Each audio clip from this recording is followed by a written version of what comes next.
আপনাদেরকে স্মরণ করাই দিতে চাই, আমার বাবা নির্বাচন করতে কিন্তু চান নাই। চাইছিলেন না? আপনারা নেতা কর্মীরা আপনারা নেতা কর্মীরা ওনাকে দাঁড়া করাইছে। আপনারা বলছেন আপনি যেমনে পারেন টিকিট আনেন, নমিনেশন আনেন, বাকি কাজ আমরা করব। আমার বিশ্বাস ফয়সাল সাহেবের শুধু 2 সন্তান না, আপনারা সবাই তার সন্তান। এবং 12 তারিখে আপনারা সন্তানের দায়িত্ব পালন করবেন।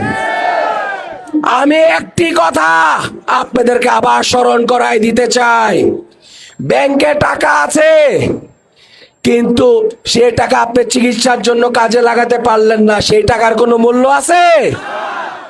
আপনাদের এই স্লোগান, আপনাদের ভালোবাসা কোনো কিছুর মূল্যই থাকবে না যদি 12 তারিখ ব্যালটের মাধ্যমে সেটা প্রকাশ না পায়। আপনারা কথা দেন, যে যার অবস্থান থেকে, যে যার ওয়ার্ডে, যে যার সেন্টারে প্রত্যেকটা ভোট আপনারা নিজ দায়িত্বে কালেক্ট করবেন। আপনারা কথা দেন, নয়াপাড়া ইউনিয়নের থেকে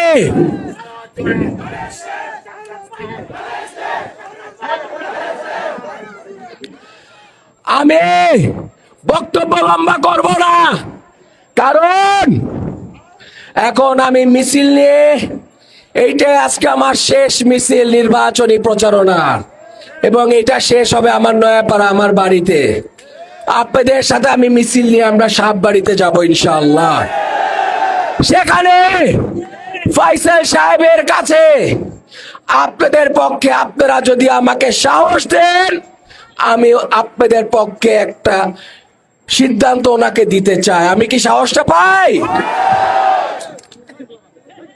আজকে প্রত্যেকটা ইউনিয়ন, প্রত্যেকটা ওয়ার্ড, বাগান, সনাতন ধর্মী প্রত্যেকে আলাদা আলাদা করে চ্যালেঞ্জ দিচ্ছে যে তারা ফয়সাল সাহেবকে সবচেয়ে বেশি ভোট দিবে।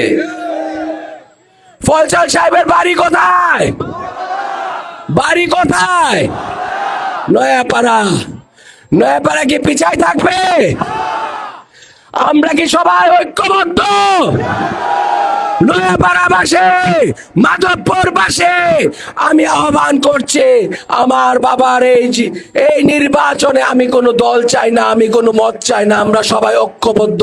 আমাদের একমাত্র মার্কা ফয়সাল সাহেব, ওনার নেতৃত্বে আমরা সবাই ধানের শীষে ঐক্যবদ্ধ।